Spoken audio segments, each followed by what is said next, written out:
मंत्रिमंडळ बैठकीत निर्णय झालेला नसतानाही मंत्री धनंजय मुंडे यांनी 500 आणि 200 कोटींचा खोटा GR काढला असा बॉम्ब सामाजिक कार्यकर्त्या अंजली दमानिया यांनी फोडला.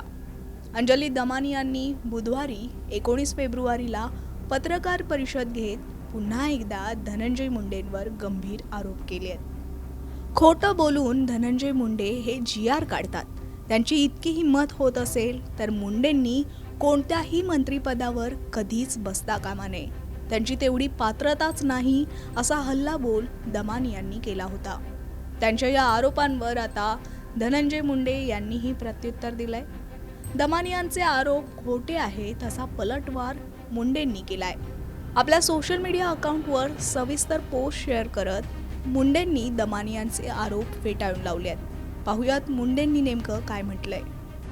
दमानियांच्या आरोपांना उत्तर देताना मुंडे लिहितात की अंजली दमानिया यांनी पुन्हा एकदा अर्धवट ज्ञानाच्या आधारे खोटं बोलून काही GR काढला वगैरे म्हणून जे आरोप केले आहेत ते संपूर्णपणे चुकीचे असून त्या आपल्या अर्धवट माहितीच्या आधारे सातत्याने खोटे आरोप करतायत. शासनाच्या कार्यनियमावलीनुसार GR अर्थात शासन निर्णय निर्गमित करण्यासाठीची एक पद्धत आहे. त्यासाठी प्रक्रिया आखून देण्यात आलेली आहे. विभागातील कक्ष अधिकाऱ्यानं त्या प्रकरणाची फाईल सादर केल्यानंतर ती उपसचिव, विभागाचे सचिव, अतिरिक्त मुख्य सचिव यांच्या मार्फत मंत्र्यांच्या समोर मान्यतेस्तव येत असते. मंत्र्यांची मान्यता होण्यापूर्वी आणि झाल्यानंतर सुद्धा अतिरिक्त मुख्य सचिव दर्जाचे IAS अधिकारी स्वतः ती फाईल तपासतात आणि त्यानंतरच तो शासन निर्णय निर्गमित होत असतो. त्यामुळे खोटं बोलून GR काढला वगैरे असं म्हणणं म्हणजे निव्वळ हास्यास्पद मीडिया ट्रायल करणं आणि आपल्या अर्धवट माहितीचं प्रदर्शन करणं असं आहे.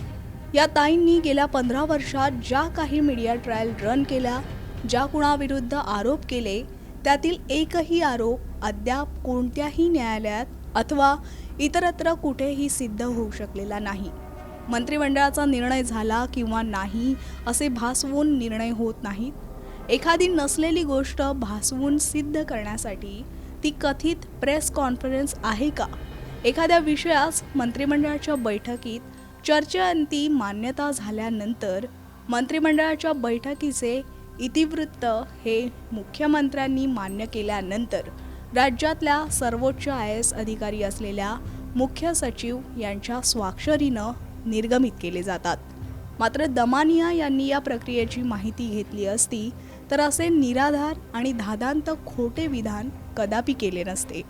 ऑफिस ऑफ प्रॉफिटपासून ते काहीही तथ्य नसलेल्या आभासी घोटाळ्यांचे कोणते तरी अर्धवट कागद समोर दाखवून त्याला पुरावा म्हणणं आणि मीडिया ट्रायल रन करणं एवढा सपाटा सुरू आहे.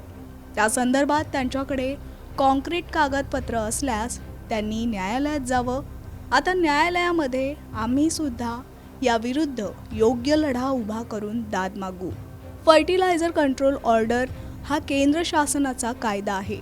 त्यानुसार विशिष्ट प्रमाणपत्र धारण केल्याशिवाय आणि खत निर्माता कंपनीने प्राधिकृत केल्याशिवाय कुणालाही खतांची विक्री करता येत नाही.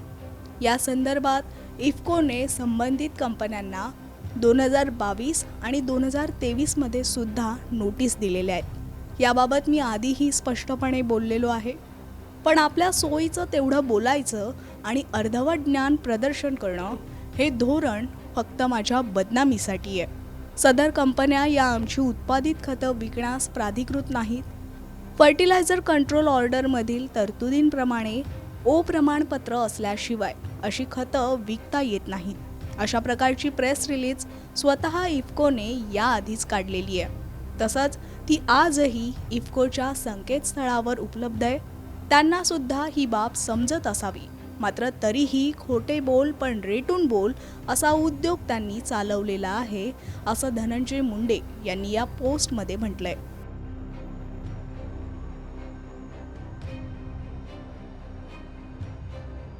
दरम्यान अंजली दमानिया यांनी धनंजय मुंडेंच्या तिसऱ्या गौप्यस्फोटाचा सुद्धा उल्लेख केलाय. लवकरच मुंडेंचा तिसरा घोटाळाही बाहेर काढणार असा खळबळजनक इशाराही दमानी यांनी पत्रकार परिषदेत दिला होता. आता तर नक्कीच, म्हणजे ह्याच्यानंतर जर कारवाई केली नाही तर म्हणायलाच पाहिजे की सरळ सरळ सगळे याच्यात म्हणजे त्यांना पाठीशी घालण्याचं जे काम होत आहे त्याच्या मागे काहीतरी गौड बंगाल आहे, नाही तर हे होऊ शकत नाही. इतकं कोणी कोणाला प्रोटेक्ट करायला कधीही जाणार नाही. आता ते नाही मी म्हणू शकत, कोणाकोणाचे हात गुंतलेत मला नाही माहिती, पण झालेलं आहे एवढं मात्र खरं. आणि ते सगळेच जण तुम्ही तुमच्या लेवलनी ऍक्सेस करू शकता. बघा तुम्ही 23 तारखेचा 30 तारखेचा शासन निर्णय गव्हर्नमेंटच्या वेबसाईटवर मी डाउनलोड करून तुम्हाला पाठवलाय. जर एखादा मंत्री या पद्धतीनं कॅबिनेट बैठकीमध्ये न झालेले निर्णय हे झाले असं भासवून किंवा असं खोटं पत्र, this is a fraud, absolute fraud. आणि त्याच्यासाठी त्यांच्यावर FIR झाला पाहिजे, कारण this is not just, this is an absolute criminal fraud. तुम्ही पेपर्स फोर्ज करताय, तुम्ही बदलताय, जे झाल्याच नाहीये या गोष्टी मांडून तुमच्या मंत्रिपदाचा गैरवापर करून तुम्ही ते करताय. दिस इज ऍब्सल्यूट फ्रॉड. कारवाई काय होऊ शकते? हिंदी में बता दीजिए आज आपने प्रेस कॉन्फ्रेंस में एकच मिनिट संविधानामध्ये काही तरतूद आहे का, किंवा अशा पद्धतीनं जर खोटं सांगून GR तयार केला जात असेल, मंत्री गोपनीयतेची आणि त्याचबरोबर जनतेच्या सेवेची शपथ घेत असतात, तर त्या सगळ्या शपथांचं आणि अशा पद्धतीनं फ्रॉड डॉक्युमेंट तयार केल्यामुळे काय कारवाई केली जाऊ शकते? नाही, आता मला तेच सांगायचंय, कारण त्यांच्या मंत्रिपदाचा गैरवापर झालाय आणि त्यांनी खोटं दाखवून खोटं भासवून हे जर केलं असेल, केलेलं आहेच, तर ते दिसतंय आपल्याला उघड. आणि हे केलं असेल तर त्यांच्यावर कारवाई होणं हे भाग आहे, त्याच्यात दुसरा काहीच आपण म्हणू शकत नाही. आता त्याची कॉन्स्टिट्युशनल प्रोव्हिजनिंग आतापर्यंत मी काढली नाहीयेत, पण ते देखील शोधून काढेन आणि ते देखील मांडेन. पण आज पुन्हा मी म्हणते की आज पुन्हा मी एक स्कॅम काढलाय, अजून कारवाई झाली नाही, 3 दिवसांनी अजून एक काढणार आहे, त्याच्यात आणि माहिती देईन.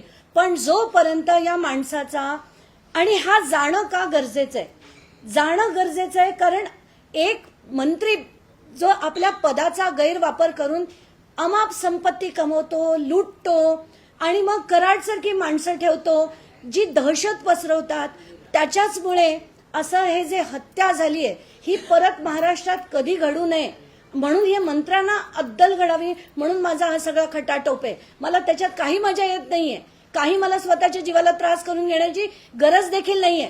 पण हे कुठेतरी थांबायला हवं, कारण माझ्याकडे जेवढ्या केसेस येत आहेत आता, आमदार, खासदार, मंत्री हे सगळे पोलिसांचा आणि सगळ्यांचा गैरवापर करून मध्यमवर्गीयांना त्रास देत आहेत. त्याच्यासाठी हा लढा आहे आणि हे कुठेतरी आता सगळ्यांनी मिळून बंद करायला हवं.